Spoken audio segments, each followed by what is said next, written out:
శ్రోతలందరికీ నమస్కారం. కొత్తపల్లి ఉదయబాబు గారు రచించిన నాన్నకో బహుమతి అనే ఒక చక్కటి కథని విందామండి. తన కోసం ఎవరో వచ్చారని అటెండర్ వచ్చి చెప్పడంతో చేస్తున్న పని మధ్యలో ఆపి విజిటర్స్ రూమ్లోకి వచ్చాడు శ్రీవాత్సవ. అతన్ని చూస్తూనే లేచి నిలబడింది ఆమె.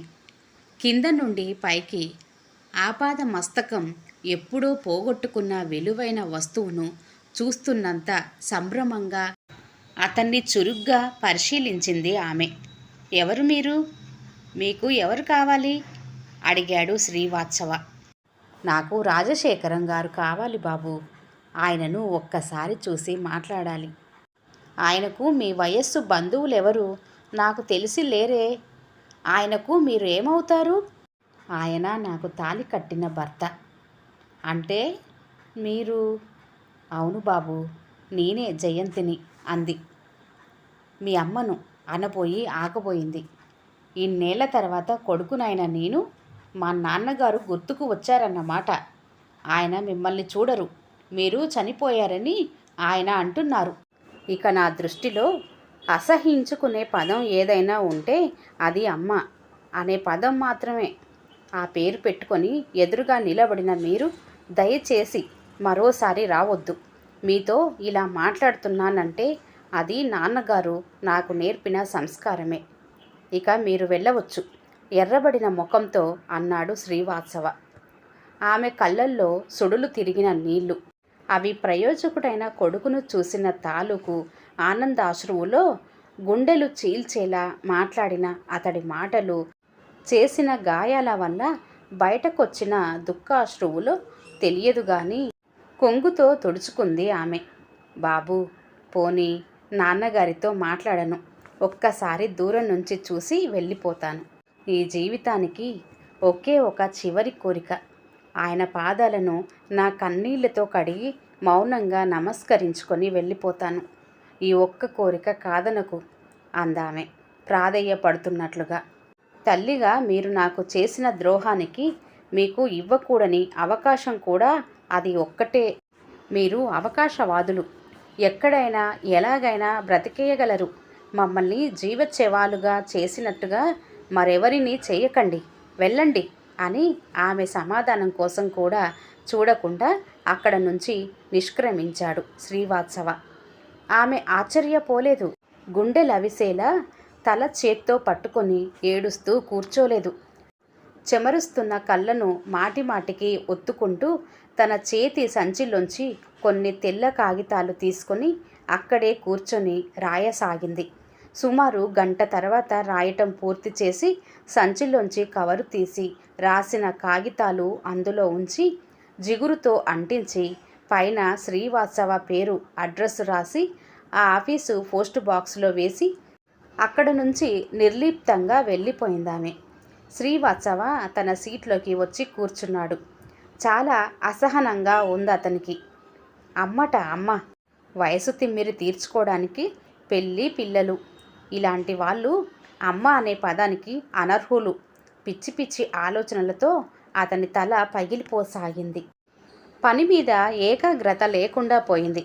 మనసు బాగోలేనప్పుడు చేస్తున్న పనిని ఆపి కళ్ళు మూసుకొని ప్రశాంతంగా దైవం మీద మనసు లగ్నం చెయ్యి అన్న తండ్రి మాటలు గుర్తుకు వచ్చాయి. ప్రశాంతమైన మనసుతో కళ్ళు మూసుకున్నాడు. బాబూ అని పిలుస్తున్నట్లుగా ఆమె రూపమే. అమ్మా, ఎంత కమనీయంగా ఉంది ఆమె రూపం.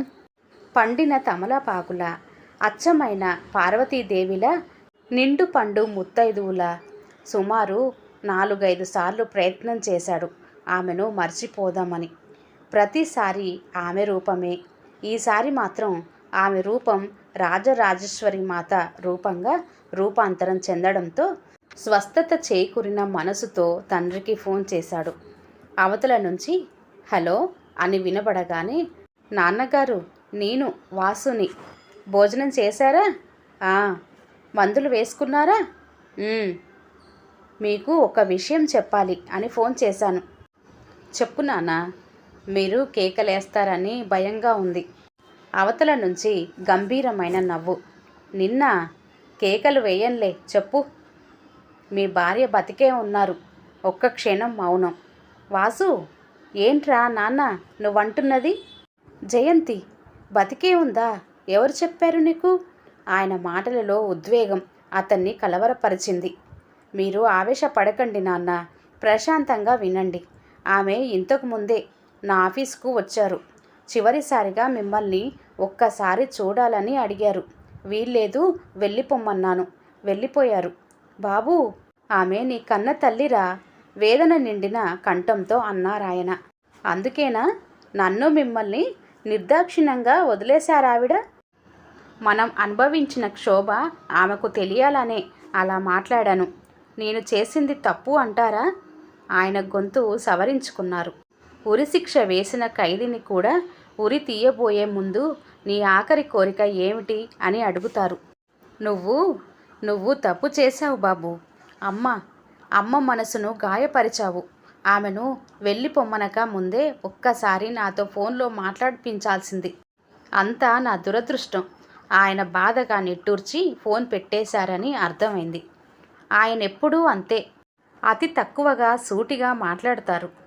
అనంత భావాన్ని అల్ప అక్షరాలతో వ్యక్తం చేస్తూ నేను తప్పు చేశాను అన్నమాట. ఒక్కసారి ఆయన్ని ఆమెకు చూపించాల్సింది. బాధతో కనతలు నొక్కుకున్నాడు శ్రీవాత్సవ. సాయంత్రం ఇంటికి వెళ్ళాక తండ్రి ఆ పరిస్థితి తీసుకురావడంతో ఊరట అనిపించినా తప్పు చేసిన భావనతో అతని మనసు మూలుగుతూనే ఉంది. మర్నాడు తన టేబుల్ మీదకు వచ్చిన కవర్ను చించి చూసి అది ఆమె రాసింది అని గ్రహించి ముక్కలు చేయబోయాడు శ్రీవాత్సవ. మరణశిక్ష పడ్డ ఖైదీని కూడా అన్న తండ్రి మాటలు గుర్తుకు వచ్చాయి అతనికి. ఎందుకో ఏ పని ఆవేశంగా అనాలోచితంగా చేయబోయినా తండ్రి చూపుడు వేలుతో హెచ్చరిస్తున్నట్టే అనిపిస్తుంది అతనికి.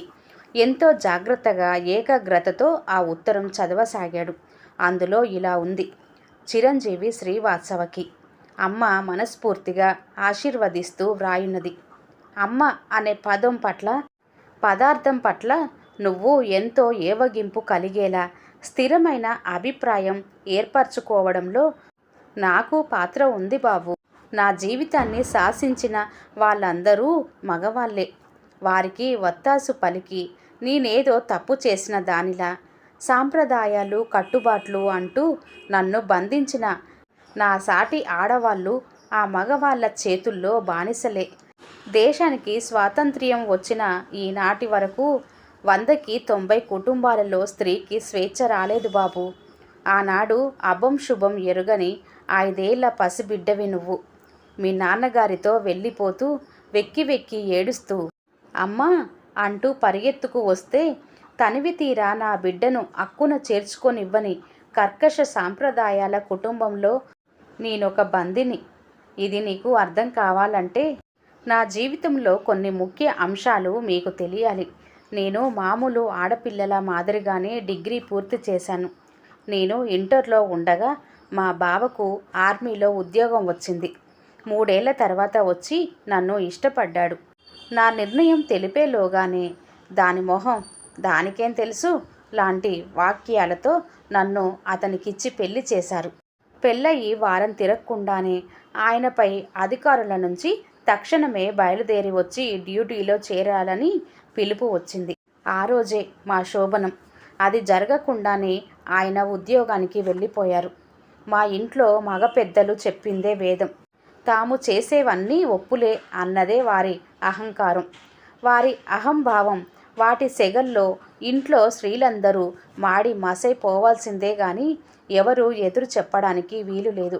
వారి అనుమతి లేనిదే గడప దాటే అవకాశమే లేదు. 2 ఏళ్లు గడిచాయి. పాకిస్తాన్తో జరిగిన యుద్ధంలో ఆయన మరణించాడనే వార్త వచ్చింది.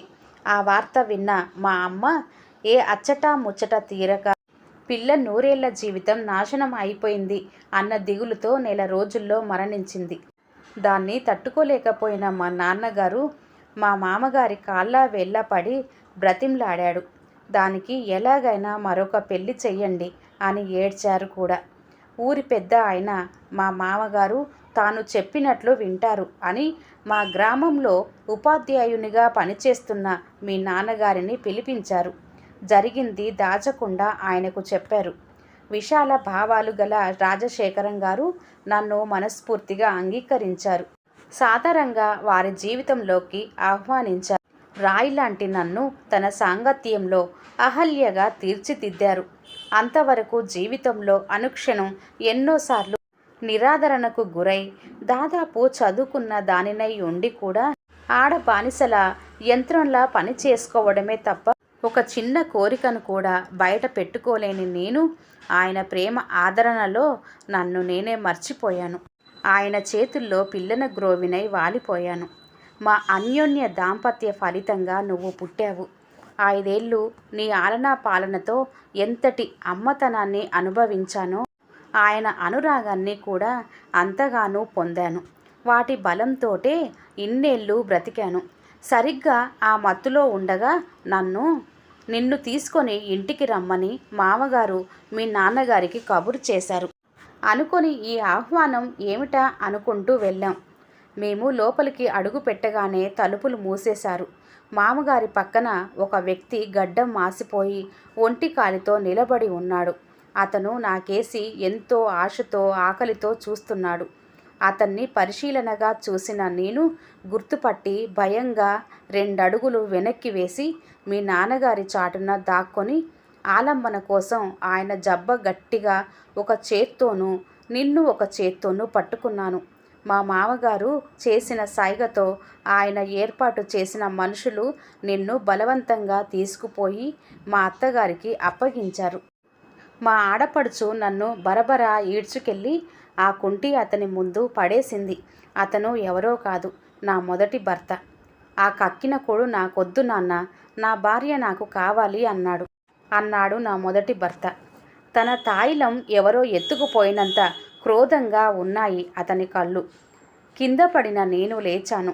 మీ నాన్నగారి కేసి చూశాను. ఆయన అసహనంగా నా కేసి చూసి తలదించుకున్నారు.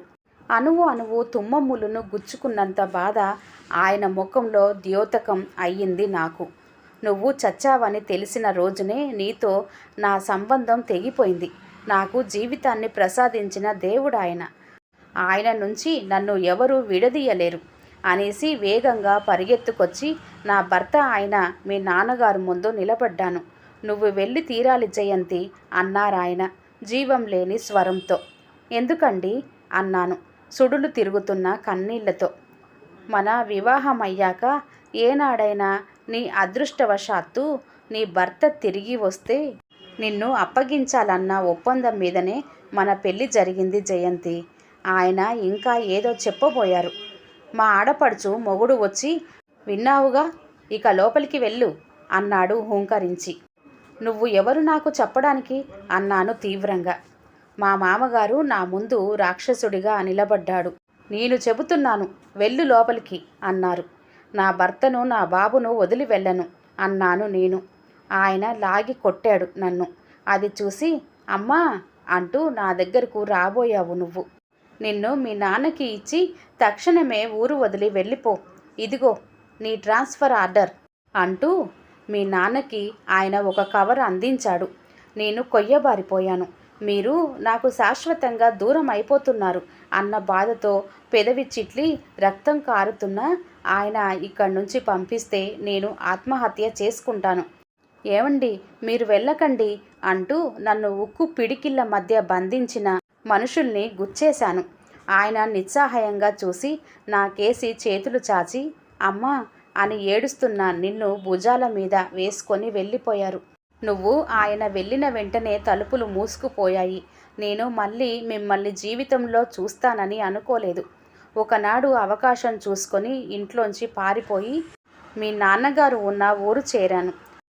కానీ నిన్ను ఆయనను చేరేలోగానే నన్ను బంధించి తీసుకువెళ్ళి మామగారి కాళ్ళ ముందు పడేశారు. నా మొదటి భర్త నన్ను ఎంత హింసించాడు అంటే తన మిలిటరీ పద్ధతులన్నీ నా మీద ప్రయోగించాడు. మగవాడు ఆడదాని పట్ల ఇంత రాక్షసుడిలా ప్రదర్శించగలడా అన్న రీతిలో నాకు నరకం చూపించాడు. ఆడది మగవాడికి సుఖం అందించే యంత్రం మాత్రమే అనే ఒకే ఒక సూత్రంతో బతికాడు. నన్ను బతకనిచ్చాడు.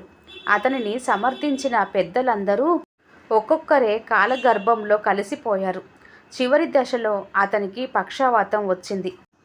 అలాగే వదిలి వచ్చేయాలని అనిపించింది. కానీ రాజశేఖరం గారు నేర్పిన మానవ సేవ దృక్పథంతో అతనికి సేవ చేశాను. చివరికి అతను చనిపోయాడు. బాబు, నాకు అర్థం కానిది ఒక్కటే. ఆడదంటే మగవాడికి ఎందుకు అంత చులకన? కేవలం లింగభేదం తప్ప అన్ని విషయాల్లోనూ తనకు సమానమైన స్త్రీని మగవాడు ఎందుకు సాటి మనిషిగా గుర్తించడు? చదువు నేర్పిన సంస్కారం, అనుభవం నేర్పిన విచక్షణ కలిగి ఉండి కూడా ఇతరులకు ఎంత ఉదారత చూపించే మగవాడు స్త్రీ విషయంలో మాత్రం స్వార్థంగా ఆలోచిస్తాడు ఎందుకని? అబలత్వం, నిస్సహాయత తన తప్పులుగా స్త్రీని దోషిగా చూడటం ఎంతవరకు సమంజసం? ఇవన్నీ ఆడది ఒక బానిస అన్న భావంతో ఉన్న మగవారికి నేను వేసే ప్రశ్నలు. రాజశేఖరం వంటి వారికి కాదు. నువ్వు ఇంతవరకు పెళ్లి చేసుకోలేదు అని విన్నాను. ఆడదంటే చులకన? లేక అమ్మ ఆడదే కాబట్టి రేపు నీ భార్య అమ్మ అనిపించుకుంటుంటే వినలేకనా? నా మీద నీకు కోపం రావటం సహజమే. అందులో నా తప్పు వీసమంతా ఉందేమో. మీ నాన్నగారిని అడుగు. తప్పు లేదు అని తెలిస్తే వెంటనే ఈ కింది చిరునామాకు రా. నా అణువణువు దేవుడుగా నింపుకున్న నేను ఆయనను చూడడానికి నీ అనుమతి అవసరం లేదు నాకు. నీకు అమ్మ అవసరాన్ని గుర్తు చేయటం కోసమే ఈ నా ప్రయత్నం అంతా. ఆయనను చూడాలని, ఒక్కసారి చూడాలని ఆశ. భగవంతుని దర్శించాలనే సాధారణ భక్తురాలి ఆశ. మళ్ళీ ఈ రోజు నాటికి ఈ అమ్మ నీకు కనిపించకపోవచ్చు. అవకాశం వచ్చినప్పుడు వినియోగించుకోలేకపోవటం మూర్ఖత్వమే అవుతుంది ఎంతటి విజ్ఞుడికైనా. ఈ ఉత్తరంలో ఏ వాక్యము నిన్ను బాధించినా నన్ను మన్నించు. నువ్వు ఎప్పుడు ఎక్కడ ఉన్నా ఆరోగ్యంగా, ఆనందంగా కలకాలం జీవించాలి. ఇదే మీ అమ్మ ఆఖరి కోరిక. నా దేవునికి నా ప్రణామాలు చెప్పు. ఉంటాను. నువ్వు అడుగడుగునా అసహించుకునే అమ్మ. ఉత్తరం చదివిన శ్రీవాత్సవ గుండె బరువెక్కింది. ఉత్తరాన్ని రెండోసారి చదివినప్పుడు ఆమె పరిస్థితి ఊహల్లో వాస్తవ దృశ్యాల్లా మెదిలాక బరువెక్కిన గుండె అడుగు పొరలలో కలకలం మొదలైంది. అది అంతరంగాన్ని కుదిపేయడంతో కన్నీటి సముద్రంగా మారింది. ఒక్కొక్క వాక్యం ఒక్కొక్క అలగా మారి అతన్ని నిలువున కంపించచేయసాగింది. కురిసి కురిసి వాన వెలిసిన నేలలో ప్రచ్ఛన్నమైంది అతని మనస్సు. ఇప్పుడు నాన్నగారు, మీకో బహుమతి.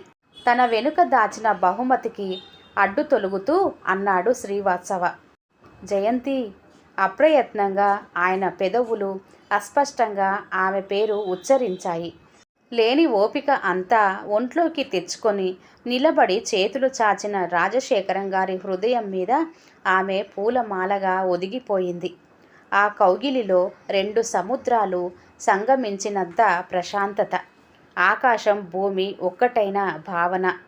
ఎన్నెన్నో మాట్లాడేసుకోవాలని ఒక్క మాట కూడా పెగలని మౌన పోరాటం. మళ్ళీ ఎవరు ఎప్పుడు తమను విడదీయకూడదు అన్నంత ఆరాటం. వారిని వదిలేసి తన గదిలోకి వచ్చాడు శ్రీవాత్సవ. ఇంతకాలం అమ్మ అన్న పదం అసహ్యంగా అనిపించింది. అమ్మ మనసు చదివాక, అమ్మకు అర్థం తెలిసాక ఈ ప్రపంచంలో ఏ అమృతము సరిపోలని వ్యక్తి అమ్మ అనిపిస్తుంది. సృష్టి చేసి చేసి అలసిపోయి తాను విశ్రాంతి తీసుకోవటం కోసం అమ్మ ఒడిని సృష్టించాడు దేవుడు అని ఎక్కడో చదివిన వాక్యాలు. అమ్మ తనను తనివి తీరా నిమిరి నుదుట ముద్దాడి క్షమించినప్పటి నుంచి సువర్ణ అక్షరాలై మనసులో ముద్రించబడ్డాయి. అమ్మ తప్ప ఎవరు ఈ ప్రపంచంలో తప్పు చేసిన వారిని మన్నించగలరు, క్షమించగలరు. అమ్మ విలువ తెలుసుకోమని అమ్మని నిరసించే ప్రతి మగవాడికి, ఆడదంటే చులకనగా చూసే ప్రతి మద మృగానికి ఆడదాని గొప్పతనాన్ని చాటి చెప్పాలన్న ఆరాటంగా ఉంది అతనికి. గంగాజలంతో అభిషేకాలు చేసిన శివలింగ పీఠంలా ప్రశాంతంగా, పవిత్రంగా ఉంది అతని అంతరంగం ఇప్పుడు. ఈ కథ ఇంతటితో సమాప్తం అండి. కథ కనుక నచ్చినట్లయితే దయచేసి ఒక లైక్ చేయండి ప్లీజ్. మరొక మంచి కథతో మళ్ళీ కలుద్దాం. అంతవరకు సెలవు. నమస్తే. ధన్యవాదములు.